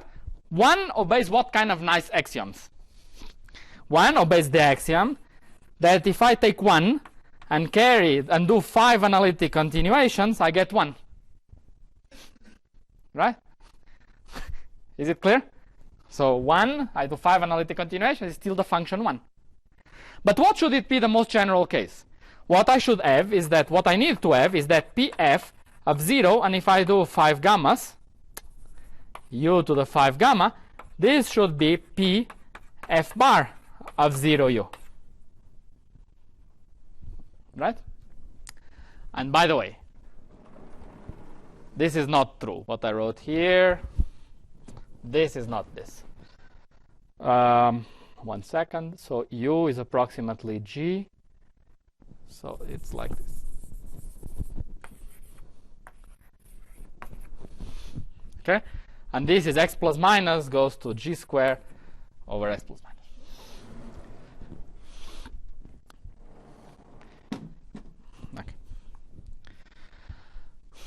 Okay, so in other words, if you want, g over x plus goes to x plus over g. The quantity that flips is g over x plus. It's kind of a detail, but it will be a bit important soon. So this is the kind of thing that we need to satisfy. But this kind of property, you see, it's very simple. If this is a solution, if I multiply this guy by x plus x minus over g squared, and multiply this guy by g squared over x plus x minus, this is another solution. Right? Because what happens? Each time I do a crossing, this factor flips, by definition. So p goes to p bar each time. And when I do 5 times, p goes to p bar, indeed. So this is also a solution. So I should be careful that sometimes I might need to put these factors of Joukowsky variables in my solution. And these factors, they have a couple of funny things. So first, at weak coupling, they are very simple. It is just u squared plus 1/4 over g squared. So perhaps I can just go to weak coupling and see if such factors are there. I just look at the data, at experimental data, and I see, do I see these factors or not? But the second thing we note is that they have an important physical effect. They divide by g squared. So they are enhancing loop order. And these ones, they multiply by g squared. So they are suppressing loop order. Right? But okay, but this is good because you see, this effect shows up 1 loop earlier compared to that one. Okay? Good.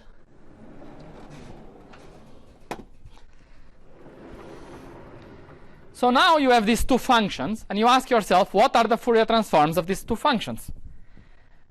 And the Fourier transform of this function was mu of u, which was 1 over cosh of pi u times u squared plus 1/4 times g squared. And now, what is the Fourier transform of 1 over cosh? You remember, that's why I prepared this example, of course. Everyone knows Fourier transform of 1 over cosh, by the way, there's no pi here, sorry, is 1 over cosh of pi u. What do they differ by? Exactly u squared plus 1/4 divided by g squared. Okay? Exactly the kind of form factor that we said we could. So then we conjecture, okay, this is all there is. There is this beautiful thing that MHV and NMHV to all loop orders, the only difference we conjecture is you just put these simple Joukowsky vectors, x plus x minus over g squared. Okay? Now, what physical consequence does this have? It has an important physical consequence, which is related, which we can see very easily in position space here. We see in position space that there's something happening when sigma goes to I pi over 2 here. It explodes. Right? This gives a pole when sigma is I pi over 2. It does not? Yeah, it does. Cosh of I pi over 2 is cosine of pi over 2, which is 0. What about here? Here, no. When sigma goes to I pi over 2, it's log of 0 times 0. It's okay. It's 0. So one has a singularity when sigma goes to I pi over 2. The other is not. The other does not. So what is this point sigma equal I pi over 2? This is the factorization point, exactly. So let's see that. So we take our polygon, okay, and we have u2, the nice cross ratio, it's the one I always write. I never write the other ones because they are very ugly. This is what u2 is. But can someone look at the notes and tell me what u3 becomes when I take tau to infinity? You remember, u3 is a function of tau, sigma, phi, and so on. What happens when I take tau to infinity? So u3, when tau goes to infinity. Good. So it becomes nice as well. So let's write it as well. Okay? So what was this u3? What was this cross ratio u3? It was just the rotation of u2. So let's remind ourselves what u2 was. u2 was this distance times this distance over this distance times this distance. Okay? So u2 going to 0 means this is very big, or these points become null separated. And now u3, you just rotate. And you rotate, and you see this dashed line moves here. Right? Now it's just rotation by 1, cyclic rotation. So u3 going to infinity, which is what happens when sigma goes to I pi over 2, can be thought of as saying that these points here become null separated. Right? So in other words, we can flatten first, and even after flattening, we still have freedom to play with sigma and go to the factorization limit. Which is very nice, because it means that this approach, that is designed for tau very large, can nevertheless still tell us things after the factorization limit. It's not like we have to resum many things. We can access it within the factorization, within these stretched polygons, right? So I can flatten and then tune sigma to go to the dangerous point. Okay, good. So we understand that when tau is much bigger than 1, and then sigma goes to I pi over 2, this is what we want to analyze. This is the factorization point.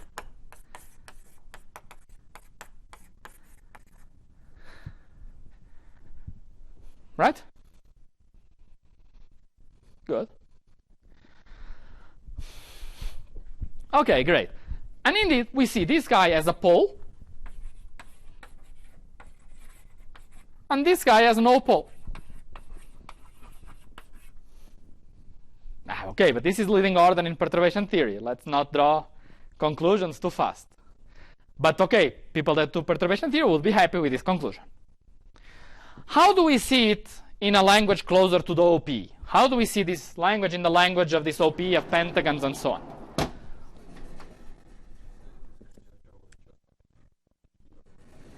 Sorry?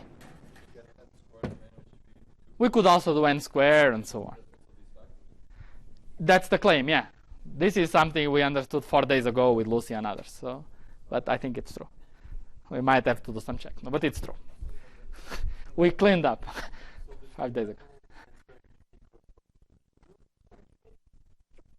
3-level NMHV.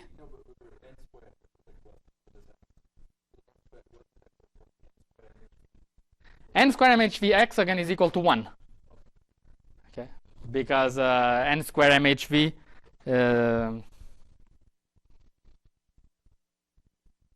it's equal to MHV, sorry, not equal to 1. It's the same as MHV because N square MHV is the same as MHV bar.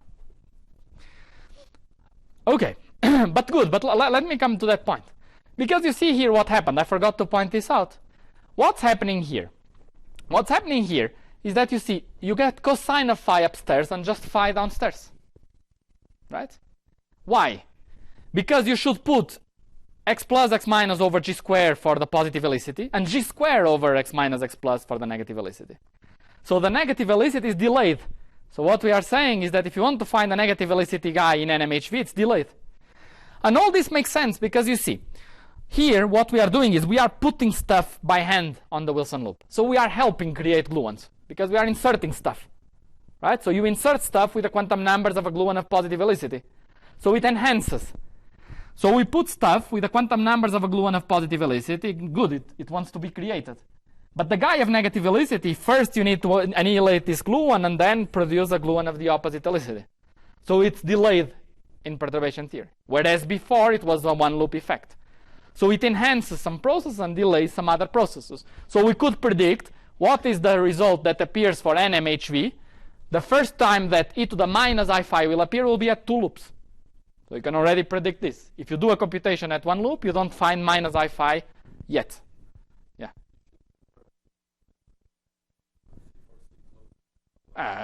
In 45 minutes. No? People have to wait. That's a detail. Okay, people are warned about that. Very good. So let me at least go 5-10 more minutes just to finish this factorization. Sorry? Yeah. That's right. We could also all go for dinner downtown if people are interested. Very good. Do you want to go downtown? We could go to this pizzeria. There is a nice pizzeria. We could all go. Very good. We can change the schedule for tomorrow even. You can start later. Sorry? Yeah, this pizzeria indeed. Yeah, we should reserve this other. Anyway, we can decide in 10 minutes. So, where was I? Okay. So this will not take much longer now. So, what do we have there? We just have some integral of some measure for the gluon. Sometimes some factor, some extra factor, let me call it h of u. H of u is this g square, is this x plus x minus over g square. So we put it or not put it. So this is 1 for NMHV and 0 for MHV. And then we have e to the 2e to the I p of u times sigma minus, okay, yeah. So we have this in general. And now what are we saying here? What we are seeing is that you see that what is happening is that this term at large u, it behaves as e to the 2iu sigma. And this measure, because of this 1 over cosh, this measure at large u behaves as e to the minus pi times u. So you see that as long as the imaginary part of sigma is not too big, we are good, and it converges. But what we should start being worried is when sigma approaches I pi over 2.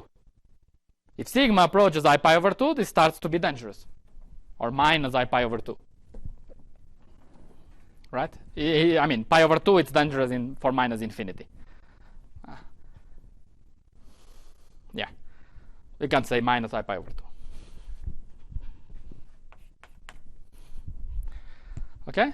So sigma equal minus I pi over 2 is dangerous.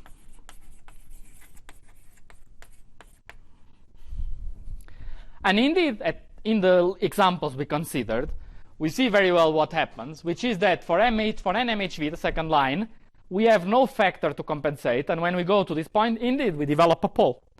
But for MHV, we have this extra 1 over u squared suppression at infinity that still makes it okay when we go to sigma equal I pi over 2. So even if you go there, you still have 1 over u squared suppression, and you are good. Right? You agree in this example? Just by looking there. Now, what happens if we try to do NMHV, but not at leading order in perturbation theory, but at all loops? Okay? So what does it mean doing it at all loops? It means that you have to go to the expressions that I wrote in the beginning with this matrix kappas and these kappas of u's and m's and so on. And what you can see is that what happens is that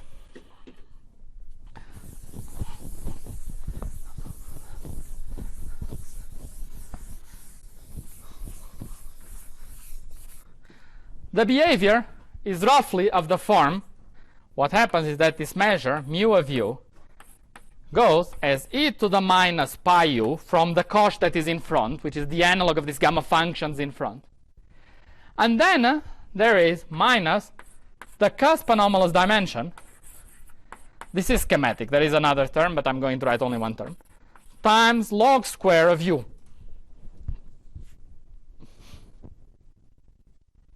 Okay? So what, and the momentum goes to 2u at large u. This is large u, but finite coupling. So what I'm lying is that there is also a log here, but the log square is what's important. Okay? So you see something funny what happens, which is, if I expand in perturbation theory, and I bring this f down, then it looks like I have a pole. Because I expand f down, and what is happening is that I have a toy model of the following form. The Wilson loop is governed by e to the minus tau, some integral du, the relevant part is at infinity, so I have e to the xi times u, e to the minus xi times u, minus f of lambda times log square of u, where xi is how far I am from this point. It's sigma plus I pi over 2.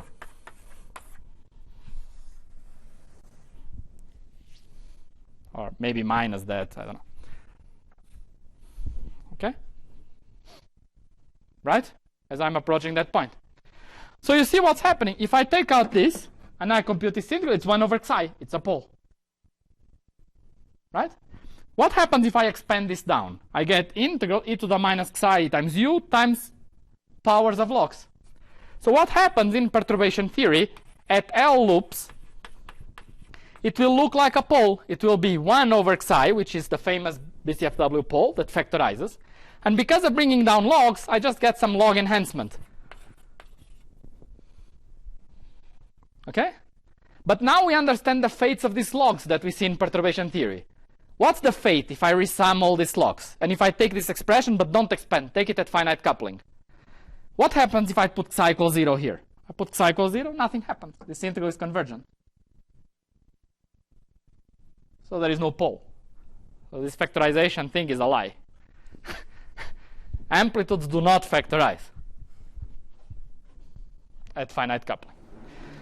And it's not surprising. I think it's very useful to have an explicit example. But once you see the result and then you go and try to understand the physics is clear. The point is, what is the probability of forming a single gluon in the intermediate channel? Well, that's very small, because the gluon can also go with a very soft gluon together with it. And then 2 very soft gluons, and then 3 very soft gluons. So what's happening is that the probability of finding just one gluon that gives the pole is exponentially small.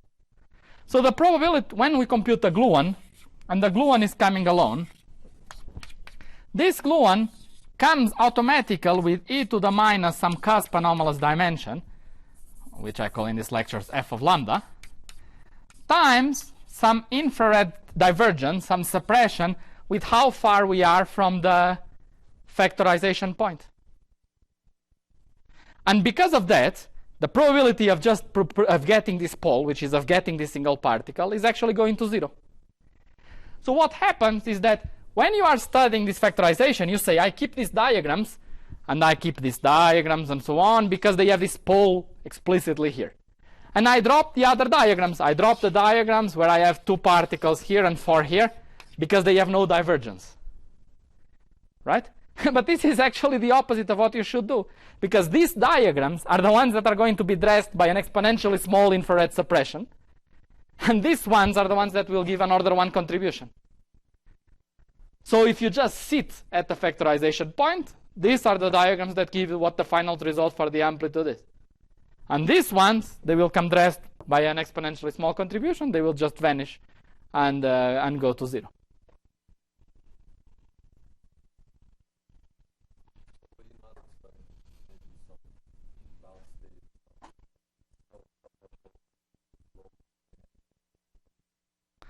Now, of course, what happens is that if you are at very, very, very weak coupling, the intuition before should be okay. We still have particles, right? What we are seeing here is that as we go to strong coupling, this notion of particle is not very meaningful, because we have a particle plus a soft gluon plus 2 soft gluons. It becomes more something of shell, more like a jet. And it's this off-shell process that is removing the singularity. It's the statement that, say, at strong coupling, the notion of fundamental gluons stopped making sense. But of course, at any finite coupling, you see something that looks like a pole, and then there it's cut off, but you will not see this thing being cut off for practical purposes. No, at strong coupling, then it's totally different. Then it's really totally washed out. There's no notion in which there is a pole in some sense or something. It just, there is not.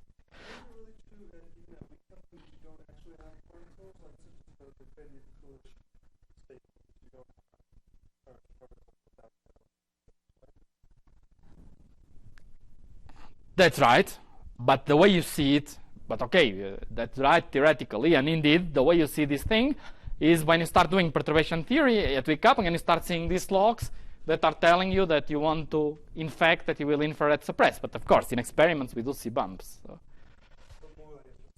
Moral is the same thing.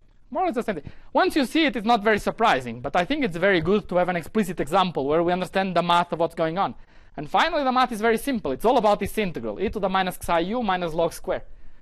You put psi equals 0, it converges. You expand, it doesn't converge. It's a very simple time model that I think shows in a very, very explicit way what's going on. But about strong coupling, this was something that was puzzling us for a while, because when people were saying amplitudes factorize, then there was this puzzle because the amplitude, the area at strong coupling is the same for MHV and then MHV.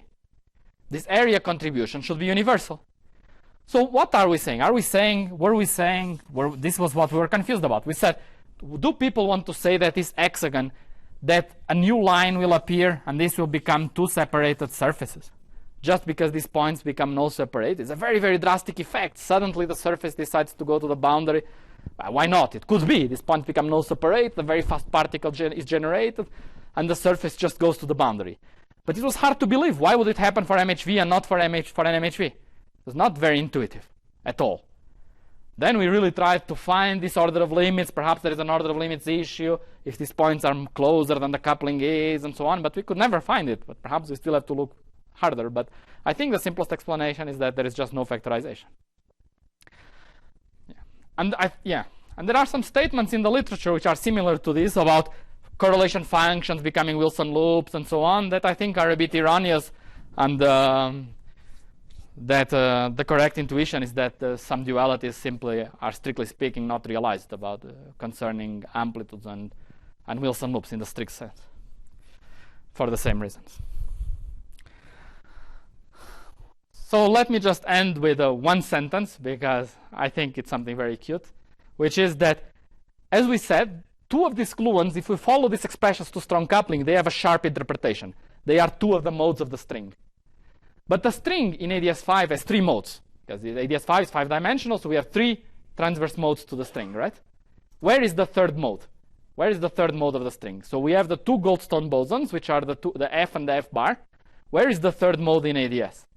The third mode in ADS comes from a bound state of 2 fermions.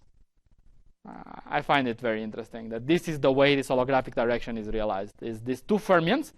They don't like to bind at finite coupling, but at strong coupling, they more and more and more, and exactly at strong coupling, they like to form a bound state of mass 2, and this is where this mass 2 comes about. And this is, if you want, a very, very concrete example of this blah blah of emergence of space-time and so on. Here you can see it extremely concretely. If I had time, I would do it, finding that these fermions form a bound state and they become a mass 2, and this is how this holographic direction emerges. I think it's really cool. Okay, very good. I think it's enough. I converged. Are you happy?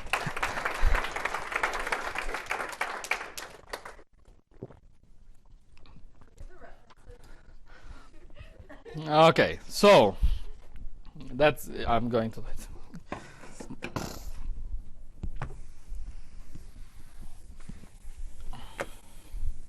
So remind me what we did. So we started with Wilson loops, right? General stuff about Wilson loops. So for that, I don't think there is a reference. Just Google. I mean, it's or Peskin or something. For the first lecture, it's just very general. Then the second lecture, lecture 2, is based on an appendix of a paper we wrote, which is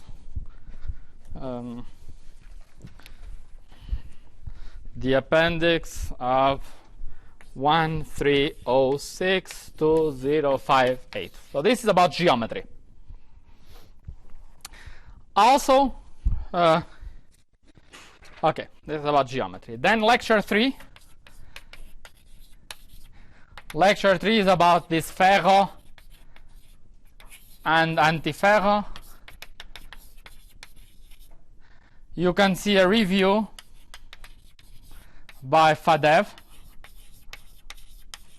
which is called How Integrable Model. I forgot the rest, but from the beginning of the title you can see. Not everything I did was there. Basically what I did, I took this review, and there were many things that he did not finish that I finished, but the review contains many more things that I did not do. And finally, so today, lecture 4. So the main picture of these pentagons and so on, of saying that we sum over pentagons, this is a very short paper, so if you want to see, it's a very short paper we write. It's 4 pages. You can maybe start from this one if you want to have a general picture. That we wrote in 13. That's his main picture of these pentagons. Then, what did we go from there? The gluon story. So, gluons is in a paper that you can find with a similar title. Okay, I can tell.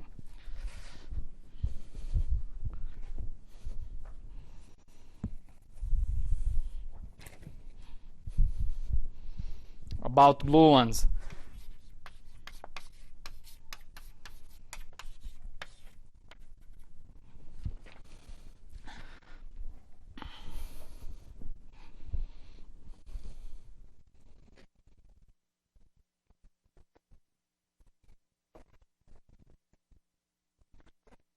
And